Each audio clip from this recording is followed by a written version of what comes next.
Hello students, this is Farhan Beg. I am your assistant teacher. Today's our topic is small producers compete or perish. Due to rising competition, जो small producers हैं या workers हैं वो पूरी तरीके से ख़त्म हो गए। कंपटीशन बढ़ा किसकी वजह से? ग्लोबलाइजेशन की वजह से। तो ग्लोबलाइजेशन का हमने देखा कि सीधा सीधा इफेक्ट, या हम देखेंगे अभी कि सीधा सीधा इफेक्ट किस पर पड़ेगा? जो स्मॉल प्रोड्यूसर्स हैं या कि वर्कर्स हैं, इन सब पे सीधा सीधा इफेक्ट पड़ता है। किस तरीके से पड़ता है, एक एग्जाम्पल हम अभी ले लेते हैं तो आपको समझ में आ जाएगा पूरी की पिक्चर क्या है। रवि नाम का एक शख्स होता है, रवि नाम का एक शख्स होता है तमिलनाडु के होसुर डिस्ट्रिक्ट के अंदर। ये एक टाउन है छोटा सा, ठीक, डिस्ट्रिक्ट नहीं है, एक टाउन है जो कि इंडस्ट्रियल टाउन है। 1992 में रवि क्या करता है, एक प्लान बनाता है एक कंपनी इस्टेब्लिश करने की जो कि प्रोड्यूस करती है कैपेसिटर्स। इसके लिए ये क्या करता है, बैंक से लोन लेता है, बैंक से इसको लोन मिल जाता है। फिर ये क्या करता है, कैपेसिटर बनाना शुरू करता है। कैपेसिटर क्या होता है, ये इलेक्ट्रॉनिक अप्लायंसेज में यूज़ करा जाता है, जैसे कि लाइट ट्यूबलाइट्स और टेलीविजन में कैपेसिटर आपने लगे हुए देखे होंगे, ठीक है। कैपेसिटर यूज़ करे जाते हैं।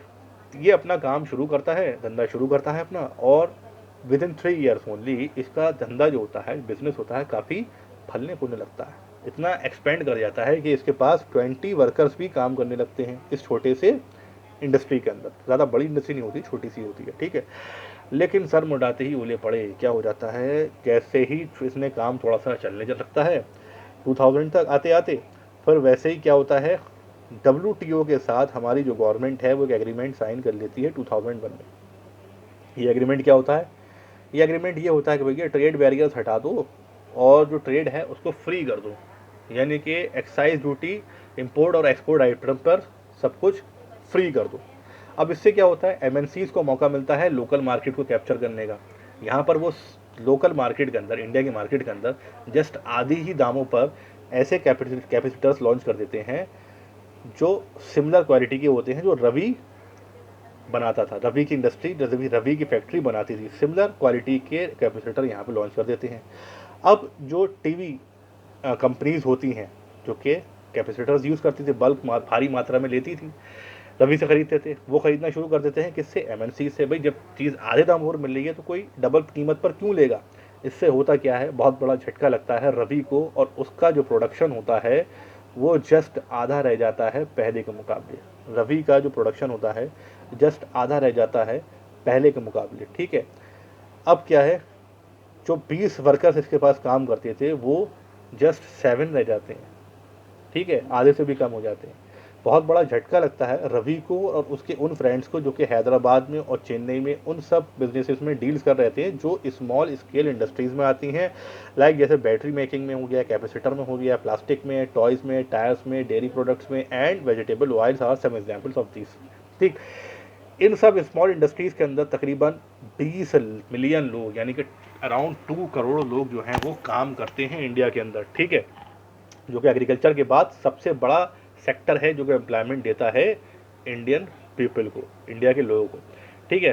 तो एक बहुत बड़ा झटका लगा ग्लोबलाइजेशन के आने से वर्कर्स को, ठीक। अब बढ़ते हुए कंपटीशन की वजह से क्या हुआ, अनसर्टेनिटी आई एम्प्लॉयमेंट की, ठीक है। अगर हम 90 के दशक से पहले की बात करें, 1990 से पहले, ग्लोबलाइजेशन के आने से पहले, जो वर्कर्स काम करते थे इन फैक्ट्रीज़ के अंदर वो एक परमानेंट एम्प्लॉय की तरह काम करते थे। सपोज एक एग्जांपल हम ले लेते हैं, जो मल्टीनेशनल कंपनीज होती हैं डील करती हैं सपोज गारमेंट इंडस्ट्री के अंदर, ठीक है, गारमेंट इंडस्ट्री के अंदर डील करती हैं यूरोप और अमेरिका के अंदर। ये ऐसी कंट्रीज़ को सर्च करती हैं जहाँ पे इनको रॉ मटेरियल या फिर जो भी चीज़ें, गुड्स हैं, वो चीपेस्ट, सस्ते से सस्ता मिल सके। तो ये सबसे अच्छा ऑप्शन इनको कहाँ मिला, इंडिया के अंदर। अब इंडिया के जो गारमेंट एक्सपोर्टर्स थे उन्होंने क्या किया, एक्सपोर्ट करना शुरू कर दिया भैया। इन्होंने ऑर्डर प्लेस करा, MNC ने, इन्होंने माल बनाना शुरू कर दिया, एक्सपोर्ट करना शुरू कर दिया। लेकिन अब ये क्या है, अपने प्रॉफिट में से तो कट कर नहीं सकते थे, अपनी जो शेयर है उसमें से तो कट कर नहीं सकते थे। रॉ मटेरियल भी सस्ता नहीं मिल सकता इंडिया के जो एक्सपोर्टर्स हैं, तो उसमें करा किया जाए, कट कर दो लेबर की कॉस्ट। लेबर को तब बुलाओ जब उनकी ज़रूरत हो, जब काम बहुत सारा हो तो बुला लो, ठीक है, और जब सीज़न ऑफ हो जाए बाहर निकाल दो, यानी टेम्परेरी बेसिस पर पहले ऐसा नहीं होता था। 1990 से पहले ऐसा नहीं होता था। जो वर्कर्स काम कर रहे हैं वो ऑफ सीज़न ऑन सीज़न दोनों ही सीज़न में काम करते थे। अब एक छोटा सा मैं एग्जांपल आपको देता हूँ, अभी पूरी आपको क्लियर हो जाएगा। ये है गारमेंट वर्कर, एक गारमेंट वर्कर होती है सुशीला, जिसकी एज होती है अराउंड 35 ईयर्स। ये एक गारमेंट एक्सपोर्ट कंपनी में काम करती थी, इंडस्ट्री में काम करती थी दिल्ली के अंदर। एक परमानेंट एम्प्लॉय की हैसियत से काम करती थी, जहाँ पे एक ऑर्गेनाइज सेक्टर की तरह उसको हर एक चीज़ मिलती थी, लाइफ जैसे हेल्थ इंश्योरेंस, प्रोविडेंट फंड मिलता था, ओवर टाइम भी मिलता था, और उस पर अगर ओवर टाइम करने पर डबल पैसा भी मिलता था। अगर जो उसने काम किया है उस पर उसको क्या मिलता था, जस्ट डबल पैसा मिलता था। ठीक, लेकिन जैसे ही ग्लोबलाइजेशन आता है, ठीक, ऑफ सीज़न में उसको बाहर निकाल दिया जाता है। अब वो अनएम्प्लॉयड हो जाती है, काफ़ी टाइम तक वो वर्क सर्च करती रहती है, अराउंड 6 मंथ तक वो काम ढूंढती है। घर से 30 किलोमीटर दूर जाके एक इंडस्ट्री होती है, वहाँ पे इसको काम मिल जाता है। पर अभी भी काफ़ी सालों तक काम करने के बाद भी वो एक टेम्परेरी वर्कर की हैसियत से ही काम कर रही है, और अभी भी उसको अर्न कितना हो रहा है, हाफ जो पहले उसको अपनी प्रीवियस एम्प्लॉयर में मिलता था, उसके मुकाबले आज उसको जस्ट आधी कीमत ही, आधे ही पैसे मिलते हैं। ठीक है, और 7:30 बजे अराउंड वो अपने घर से निकलती है हर रोज़। ठीक है, और 10 बजे रात में एंटर करती है, और एक दिन की छुट्टी मतलब नो वेज, पैसा नहीं मिलेगा। अगर एक दिन की भी छुट्टी हो गई तो पैसा नहीं मिलता है। तो इससे आप देख सकते हैं क्या स्थिति है वर्कर्स की ग्लोबलाइजेशन के आने से। ठीक है, तो सबसे ज़्यादा बड़ा जो झटका लगा अगर किसी को, तो वो लगा स्मॉल बिजनेसमैन को लगा और वर्कर्स को लगा। ठीक, उनकी मुश्किलें बढ़ गई ग्लोबलाइजेशन के आने से। और जो लोग ऑर्गेनाइज सेक्टर में आज काम भी कर रहे हैं, तो वो भी ऐसे काम कर रहे हैं जैसे अनऑर्गेनाइज सेक्टर में लोग पहले काम किया करते थे, यानी काफ़ी शर्तों के साथ। और वो नेगोशिएशन और बार्गेनिंग तो कर ही नहीं सकते सैलरी वैलरी को लेके। ठीक है, अगर करते हैं तो हज़ारों लोग खड़े हैं, एक नौकरी के लिए हज़ारों लोग खड़े हैं लाइन लगाए हुए। ठीक है, तो उनके पास इतना टाइम नहीं है नेगोशिएशन करें। ठीक, तो ये क्या है, ये इससे सबसे ज़्यादा मुश्किलें बढ़ती चली गई ग्लोबलाइजेशन की वजह से वर्कर्स की। अब बात करते हैं the struggle for a fair globalisation. सबसे ज़्यादा अहम चीज़ है कि भैया स्ट्रगल चल रहा है ग्लोबलाइजेशन, फेयर ग्लोबलाइजेशन के लिए। जो डेवलप कंट्रीज़ हैं वो तो अपनी मनमानी चलाती हैं WTO में, लेकिन जो डेवलपिंग कंट्रीज़ हैं उनकी वहाँ पर ज़्यादा इन्फ्लुएंस ना होने की वजह से चलती नहीं है। ठीक है, अब ग्लोबलाइजेशन की वजह से सबसे ज़्यादा अगर फ़ायदा हुआ तो किसको हुआ, जो लोग एजुकेटेड थे, पढ़े लिखे लोग थे, स्किल्ड थे। ठीक है, और जिनके पास पहले से पैसा था, वेल्दी लोग थे, उनको ज़्यादा फ़ायदा पहुँचा। लेकिन सबसे ज़्यादा झटका किसको लगा, जो वर्किंग क्लास था, जो गरीब लोग थे। ठीक है, लेकिन फेयर ग्लोबलाइजेशन के लिए कुछ तो करना चाहिए ना। तो ये इस सब में फेयर ग्लोबलाइजेशन की सबसे अहम भूमिका निभा सकती है हमारी गवर्नमेंट। गवर्नमेंट को चाहिए कि वो ना इसके सिर्फ अमीर और पावरफुल लोगों के इंटरेस्ट को प्रोटेक्ट करे, बल्कि सभी लोगों के जो इंटरेस्ट है उनको प्रोटेक्ट करना चाहिए। ठीक है, चाहे वो अमीर हो या गरीब। ठीक, you have read about the some possible steps that government can take. आपने काफ़ी सारे स्टेप्स के बारे में पढ़ा होगा जो गवर्नमेंट ले सकती है। लाइक गवर्नमेंट को सबसे पहले क्या चाहिए कि लेबर लॉस को चेक करना चाहिए कि ये प्रॉपरली इंप्लीमेंटेड हो रहे हैं कि नहीं हो रहे हैं। भाई 8 घंटे ज़्यादा वर्क क्यों करवा रहे हैं, किसी भी एम्प्लॉय से 8 घंटे ज़्यादा वर्क नहीं लेना चाहिए। ओवर टाइम अगर करा रहे हैं तो पैसा देना चाहिए। ये सब चीज़ें चेक करना चाहिए, गवर्नमेंट की जिम्मेदारी है।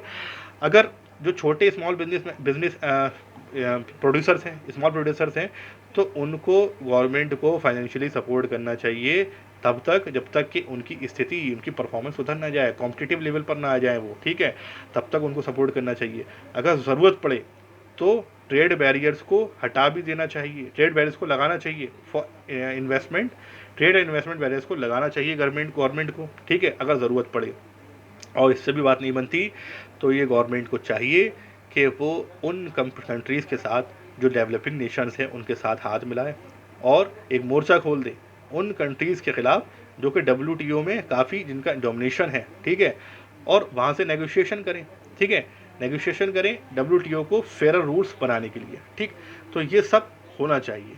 अभी पिछले कुछ सालों में हमने देखा कि मैसिव कैंपेनिंग हो रही है, रिप्रेजेंटेशंस हो रहे हैं बाय पीपल्स ऑर्गेनाइजेशंस, जिसकी वजह से क्या है, काफ़ी इन्फ्लुएंस पड़ा है important decisions relating to trade and investment at the WTO। ठीक है, अगर हम मैसिव कैंपेनिंग और रिप्रेजेंटेशन करेंगे, प्रदर्शन करेंगे, तो उससे काफ़ी फ़र्क पड़ेगा। ठीक है, काफ़ी फ़र्क पड़ता ही है। लोग अगर अपनी बात को रखेंगे नहीं, जब तक लोग गवर्नमेंट सुनेगी कैसे। तो कैंपेनिंग करना चाहिए WTO के इन्वेस्टमेंट के मतलब डिसीजंस के ख़िलाफ़। ठीक है, तो यहाँ हम देख सकते हैं कि डिमॉन्स्ट्रेशंस जो होते हैं, प्रदर्शन जो होते हैं, एक अहम भूमिका निभाते हैं, और लोगों की एक अहम भूमिका होती है किसी भी काम को अंजाम देने में। अगर लोग प्रॉपरली डिमॉन्स्ट्रेट करेंगे तो क्या होगा, स्ट्रगल फॉर फेयर ग्लोबलाइजेशन बहुत ईजी हो जाएगा। तो हमें इससे क्या समझ में आया कि अगर लोग गवर्नमेंट से दरख्वास्त करें, रिप्रेजेंटेशंस करें, डिमॉन्स्ट्रेशंस करें, तो गवर्नमेंट स्टेप्स लेगी इसके लिए, ठीक, जिससे कि हमारा जो वर्कर्स का लाइफ स्टाइल है वो थोड़ा सा इम्प्रूव होगा। तो ये है एंड मेरे इस लेक्चर का। अभी के लिए इतना ही। लेक्चर पसंद आए तो लाइक, सब्सक्राइब, शेयर ज़रूर करें और बेल आइकन को दबाना ना भूलें, जिससे आगे के नोटिफिकेशन भी आपको मिलते रहें। अभी के लिए इतना ही। Signing off. Thank you.